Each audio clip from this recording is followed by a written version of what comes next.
Good evening and welcome to what is now the world's favourite airline's least favourite programme. In the news this week, after a series of unexplained mechanical faults are found on Eurostar trains, a mysterious intruder is spotted emerging from the driver's cab. There's film just in from Singapore of the man who said that at the end of the day Nick Leeson wasn't such a bad chap after all. And before we continue, we've been asked by the Mayor of Camelford, Councillor Valentine, to apologise for a number of flippant remarks that were made in the last series concerning the quality of water in the town. We now fully acknowledge that the water supply in Camelford is of the highest standard and, as you can see, perfectly safe to bathe in. On Ian Hislop's team, man who says he chooses not to appear on television, a point I hope he'll make as emphatically tonight as he made on Clive Anderson Talks Back, The Ruby Wax Show and Just for Laughs, Eddie Izzard.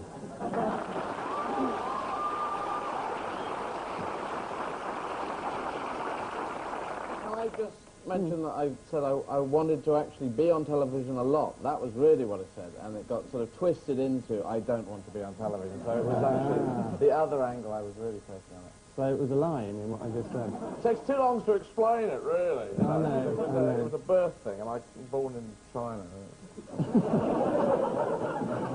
Welcome to the planet. And with Paul Merton tonight, a man who 2 years ago threatened to sue this programme for suggesting he wore dirty underpants, an outrageous libel that I inadvertently seem to have made all over again. Michael Winner. Now, you know... Now, Mr. Chairman, there are certain items we cannot talk about tonight. That's been the subject of litigation, and that is one of them. And I have brought, therefore, a pair of my wife fronts to show you, and I have described them and written on them as Angus, love Michael, because you read the apology, Angus. Well, they're absolutely gorgeous, what can I say? And very large, obviously. Eddie, you might like to... Is it past the underpants? We're going to have music while this goes on. Then when you stop, you have to put the underpants on, and it gets into a different programme at that point. Exactly. Not that kind of show. Oh, it could be a round of whose underpants are these? Famous celebrities. Yeah. These are Michael Winners. Do I get any points? So it's lights, camera, inertia as we roll our opening film round. Ian and Eddie, who's burying the hatchet here? Crater Gorman there. That's Teddy Taylor. Logically, this is all about the Euro, the rebel, conservative, Tory people. No Euro, but yes, back-in party, otherwise lost deposit. And they were going to... Did you say logically? There's a whole bunch of MPs in the Tory party that said, we're not voting with you. And then John Major said, well, you're not going to be in the Tory party. So they said, oh, all right. And then... It's not that they thought they'd lose their deposits. I mean, logically, by leaving the Tory party, you have a better chance of getting in next time. I just mentioned the word deposit as a sort of passing word that came into my brain because it's linked to thing. Yes, it is. The return to the fold of the Tory Euro rebels. Well done for avoiding that word and thinking your entire... I said Euro. It was Euro rebels that I was... Well, I used deposit instead. Last week, Sir Teddy Taylor's car was broken into as he was presenting the prizes at the British Reggae Awards at Hammersmith Palais. That's while the lead singer of Aswad was addressing Parliament on European export tariffs. Paul and Michael, a question of troops out for you. People standing in line, looking very nice. Some other people standing in line, looking very nice. This is the... oh, that's Village People, isn't it? Yes, it is, yes. Yeah. You don't get any points for that, unfortunately. No, I saw them do a gig in Coventry once. It's very depressing. What, Coventry or the gig? Well, both, really. No. No, it's very sad. It's very sad. They had to wear PVC uniforms. They couldn't afford the leather anymore. This is about Tony Blair's idea to make the nation rightly more tolerant and to, we are told, admit gays into the army. Now, I have a very personal interest in this. Because it's absolutely true. In 1955, when the army was doing nothing except painting coal white, I wanted to get out of it. And I told the Cambridge Medical Board that I was gay, and they kind of went white and shook, and I was grade 4 and out. Absolutely true. You can't Not do put that. in the Navy instead. I'm afraid. And you then went straight into show business. Like no particular member of the royal family. Yes, it is correct. Tory MP and former officer Charles Wick said Labour must have taken leave of its senses. Imagine what might happen if a commanding officer had homosexual sex with his driver. Depends how fast he was going, I suppose. Senior army officers were quick to point out the potentially disruptive effects of gay sex in the military. One said you could have 10 men in an armoured carrier with the corporal going soft on one another. Now, Ian, who's married to this mob? Laundry, Labour Party, carrying things, National Lottery, people with jackets, people counting. and the bad cold the government. He's hiding his face. He is in his chips. If the number of men are killing people who vote Labour, so Tory central office getting desperate. There's a story about some idea that Labour councils are being infiltrated by crooks. They couldn't infiltrate Tory councils because all the crooks are in there already. I'll never get asked for the Young Conservative dance again. I don't know what I'm doing this for, Rick. To not do the Young Conservative dance. No, there is the story that a whole load of gangsters have got positions in the Labour Party. Well, they're trying to get position. Yes, what are Labour going to do about it then? They're going to get in Derek Hatton to investigate. A Labour source in North Tyneside said whoever is organising this is obviously capable of passing himself off as a socialist. So that's Tony Blair in the clear, anyway. Labour have hit back at the gangsters' infiltration in a campaign spearheaded by Jack Straw, or Jack the Hat Straw as he's known to his Or Jack the Straw Hat. Paul and Michael, some rich pickings for you. Churchill, the Churchill letters, isn't it? The lottery money's fine, the Churchill letters, and the speeches, and all that. First draft. There he is, pissed as usual. Winston the Hat. Where am I? The suit. Are we winning, officer? Paul, I was a great admirer of Winston Churchill. And I saw him in the House. And your house? That was patriotic. Yeah. Not in the army, but patriotic. Yeah. But you couldn't You're get an an alcoholic, though. Well, yes, he was. Pistols and him. That suit at the end, though, the suit just did not fit. It's one of those suits that when you do the button up, he should have said, no, leave the button undone. I think that's probably the important thing to remember about the Second World War is that his suit didn't fit. I think You know, with the VE Day 50th coming up and stuff, I'm sick of all these adverts for these records, songs that won the war. Why do we bother having an army? If these songs won the war, you know, send Vera Lynn out to Africa to sing a couple of choruses and roll out the barrel, and the German army, we can't compete with these lyrics. Yes, it's the use of £13 million of National Lottery funds To go to the Churchills. I know it isn't. Why is he just repeating the answer 2 minutes later in the vain hope that somebody's forgotten I've already said it? Winston Churchill's papers, which should have been given free to the nation anyway by this rather greedy family, have actually been sold off on the threat that, oh, by the way, we've got some interest from American academics and we might flog it off to them. So the National Lottery, instead of giving 12 million quid to, I don't know, researching into cancer or saving small children who are dying, said, oh, let's give Winston Churchill and his family 12 million quid. Strikes me as rather revolting.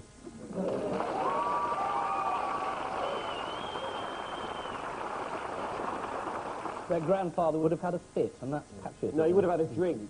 You're right. which national scandal brings us shamefully to the end of this premiere round. And the situation is that Ian and Eddie had a really quite humbling 3, whilst Paul and Michael had a thoroughly dignified 5.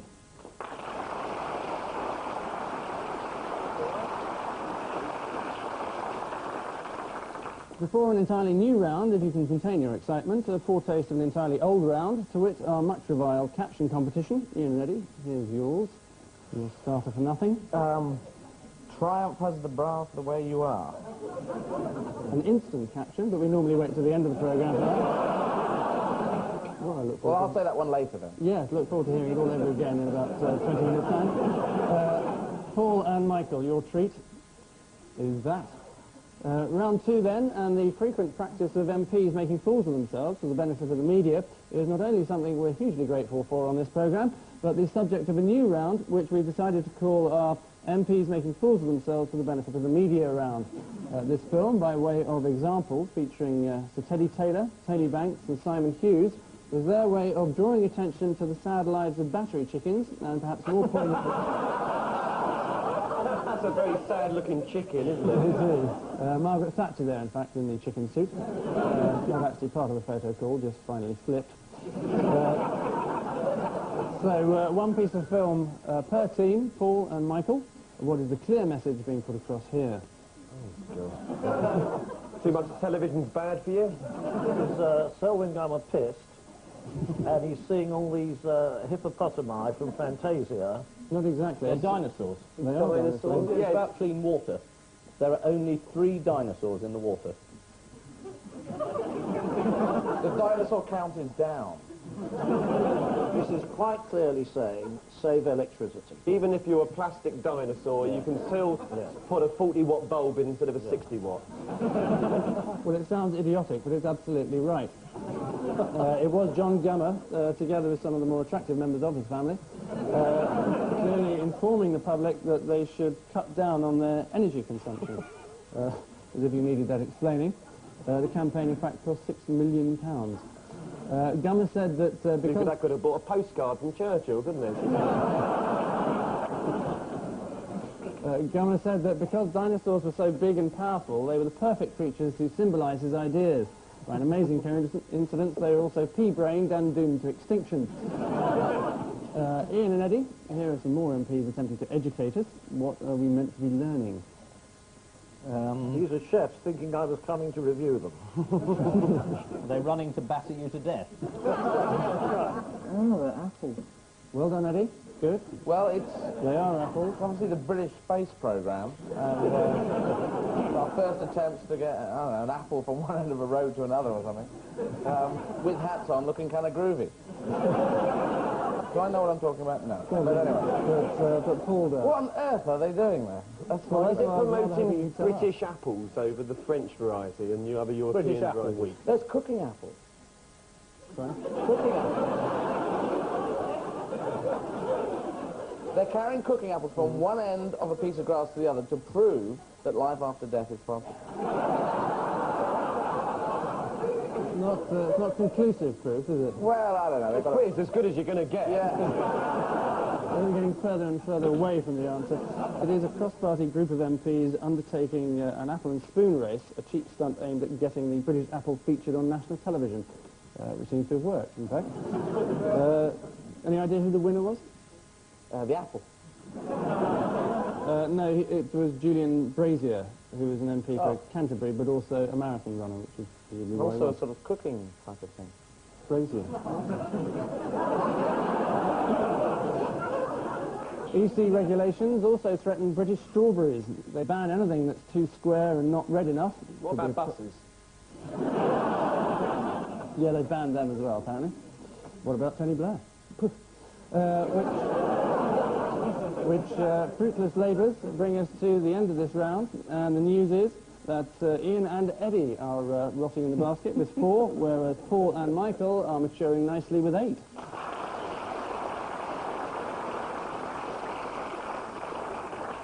And so to the gladdening sight of our familiar odd one out round, 4 faces each, one of them odd, our guest's job to out it.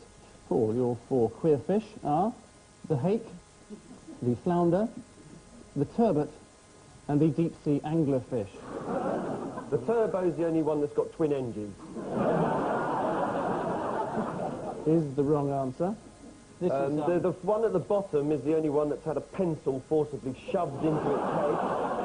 And you can see the little novelty rubber on the top. Probably a little troll, you know, one of those things you used to get. Yes. Stick, you know, stick their arse on a pencil. For Christmas, wasn't that the slogan? The deep-sea anglerfish. It's a deep-sea anglerfish because it's the only one you can get at really heavy fish and chip shops.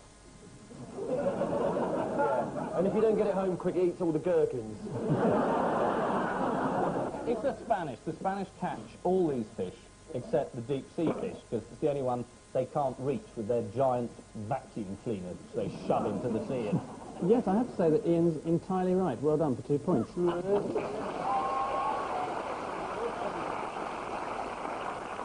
The flounder and the turbot have taken millions of years to evolve cunning greeny-brown mottled markings to make them harder to spot.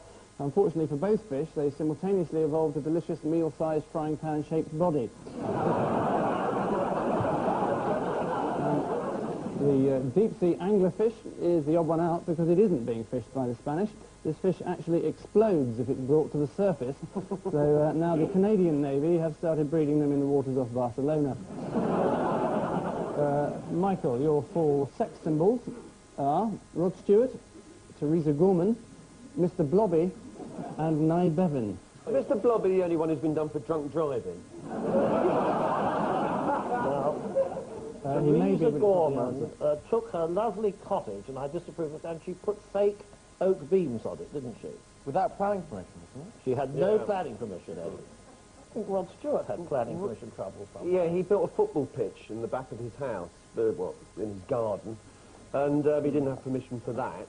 So, and Mr. Blobby, there was something, one of those theme parks, wasn't there, where they... North. They're always in the north. Morecambe or somewhere like that. They're always in the north. Yeah. Morecambe is in the north. Thorpe Park isn't in the north. Well, it could be. Yeah. All it needs is wheels and a couple of elephants. Yeah. And a rope. Yeah. And Nye Bevan was Welsh, so he's in the west. He's the odd one out, Nye Bevan, because all the others have been got into trouble for not getting correct planning permission to alter their places or whatever. Is the right answer.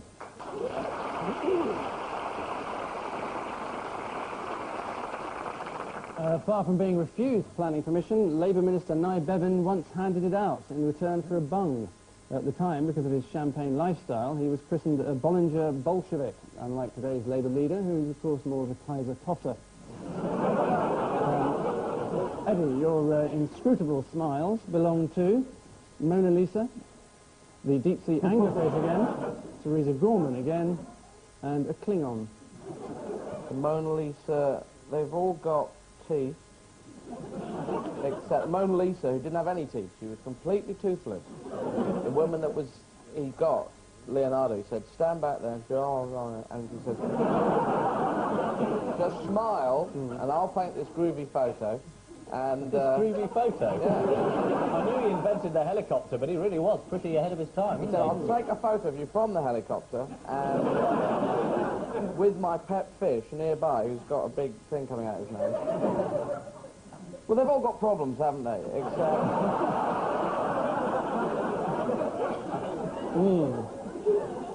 Except the Klingon. Because the Klingon's the only one, he's the only one who's been in Star Trek. All right, that's true, whether you like it or not. No, that is true. I'm not going to argue that. No, Mona Lisa's the one out, because all the rest explode when they're brought to the surface. No. Oh, God, I don't know. I can tell that, actually, to be honest. They've all been allowed back into the Tory party. Except Mona Lisa, because it's a painting and doesn't really vote. Of course. You can't allow a painting back in, can you? Unlike a deep-sea anglerfish, for example. They can come in as long as it's a proxy vote, some sort of situation like that. You know, it's a European fish. That's right.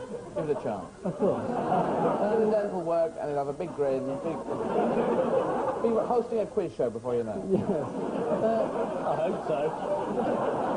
The deep-sea anglerfish is the only fish from the last contest without scales. It has no scales. No scales. Now, How can it weigh itself then? The Spanish pull it up and they don't know what they've caught. Right. But They will when it all blows the up. other... No, you were actually closer when you said something about teeth, because it is a facial. Oh, no, I knew it was Keith. Her own teeth. Has Teresa Gorman not got her own It's teeth? not to do with teeth, it's to do with faces. They've all got faces. The Klingon's forehead is turning into a Cornish pasty. Well, that makes him an odd man out, surely, in any crowd. Yeah. Well, you got the right one. Anyway, it is the He's Klingon. not human. The answer is, I'll tell you, that none of them have eyebrows, with the exception, obviously, of the Klingon. What has Teresa Gorman got on the top of her eyes? They're two trained caterpillars.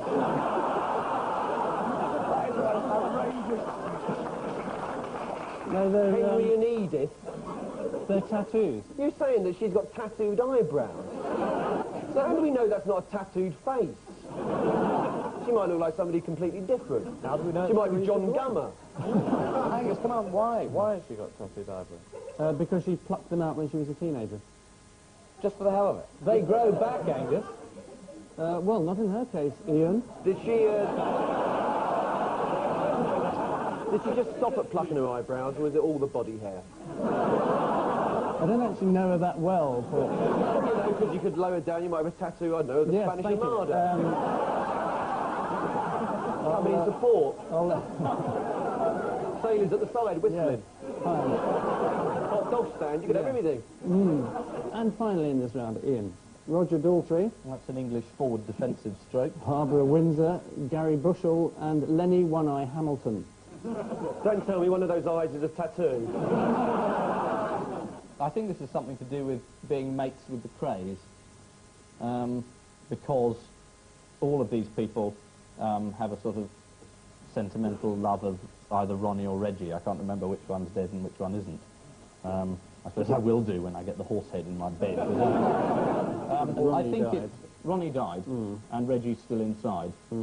And Lenny One-Eye, what's his name? Hamilton. Hamilton doesn't think Reggie should be let out because Reggie smashed his head in.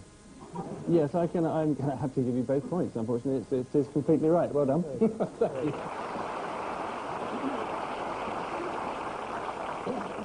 Yes, the answer is that all of them have called for Reggie Cray to be released, with the exception of Lenny One-Eye Hamilton, so called, of course, because there's only one eye in Hamilton. Hamilton was punished by the Krays in 1965 for fighting. They spent an hour torturing him with a red-hot poker until he was blinded in one eye. Barbara Windsor said of the Krays, they were so gentlemanly with impeccable manners and old-fashioned morals. Presumably old-fashioned in the way the Spanish Inquisition were.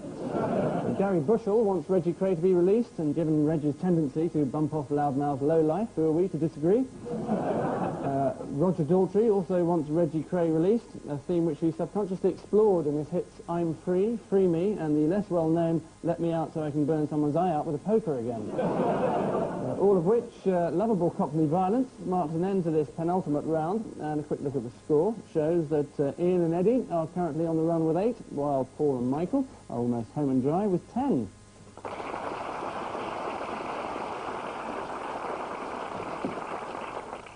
And so to our final round, still as last week entitled Going Down, but set somewhat misleadingly in the world of the law courts. The panellists will see a list of crimes and the sentences passed down for them by judges in their wisdom. For 2 points, they have to fill in the blanks. So, eyes down. 150 hours of community service for stabbing man who switched off what? Blackpool Illuminations. Old Michael Winner film. Not Michael Winner film. Any Michael Winner film. No, it's even more dull than that, I'm afraid. Not possible. I knew I shouldn't have come here and you've waited all this time. Equestrian show jumping from Walthamstow Library. It's test match special. Next, what for stealing a slice of pizza? Life. This is this guy in California. If you get done 3 times, you have to serve life. Yeah. And he got done the 3rd time, he was nicking a bit of pizza for his kids. From kids, from nice little children he nicked his pizza. Did he? And then he laughed.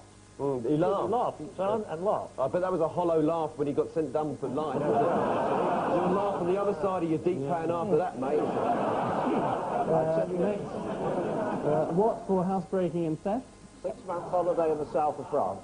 No, it's slightly longer than that, I'm afraid. Is it a man forced to stew apples for old age pensioners in New Haven after receiving 150 hours community service for housebreaking and theft?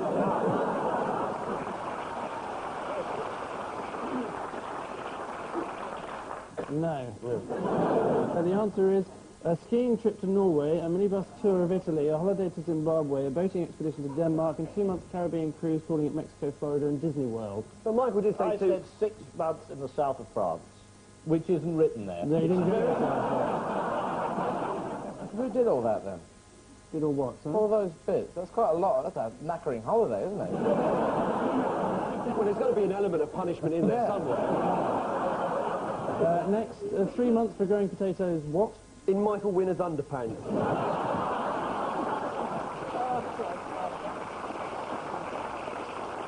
Well, And you we can do the barely got apology through next the week. programme. Is it 3 months for growing potatoes shaped beard? It would be potato-shaped beard. No, it's shaped as 2 potatoes. It is in fact on a firing range. And finally, 6 years for a man who hid £60 where and £60 where. £60 in a unit trust scheme and £60 in his pants. £60 in socks and £60 in pants. There's no law for hiding £60 anyway. Why should he get 6 years? Because it was just after a robbery. Oh, I see. Not much of a robbery, 120 quid. I'll tell you, it's 6 years for a man who hid £60 in his mouth and £60 up his bottom. And he was caught after the robbery red-handed.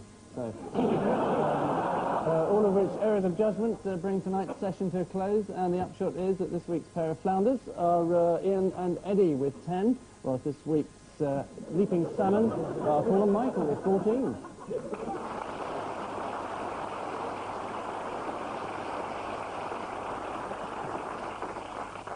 So, a copy of John Gummer's energy tips to our winners, a copy of John Gummer's beauty tips to our losers.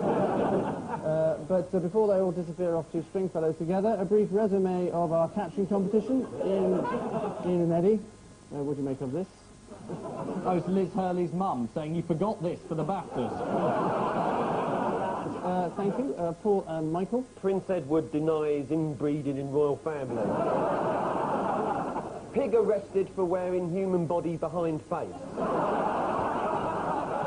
Policewoman does bunny rabbit impression. Badly.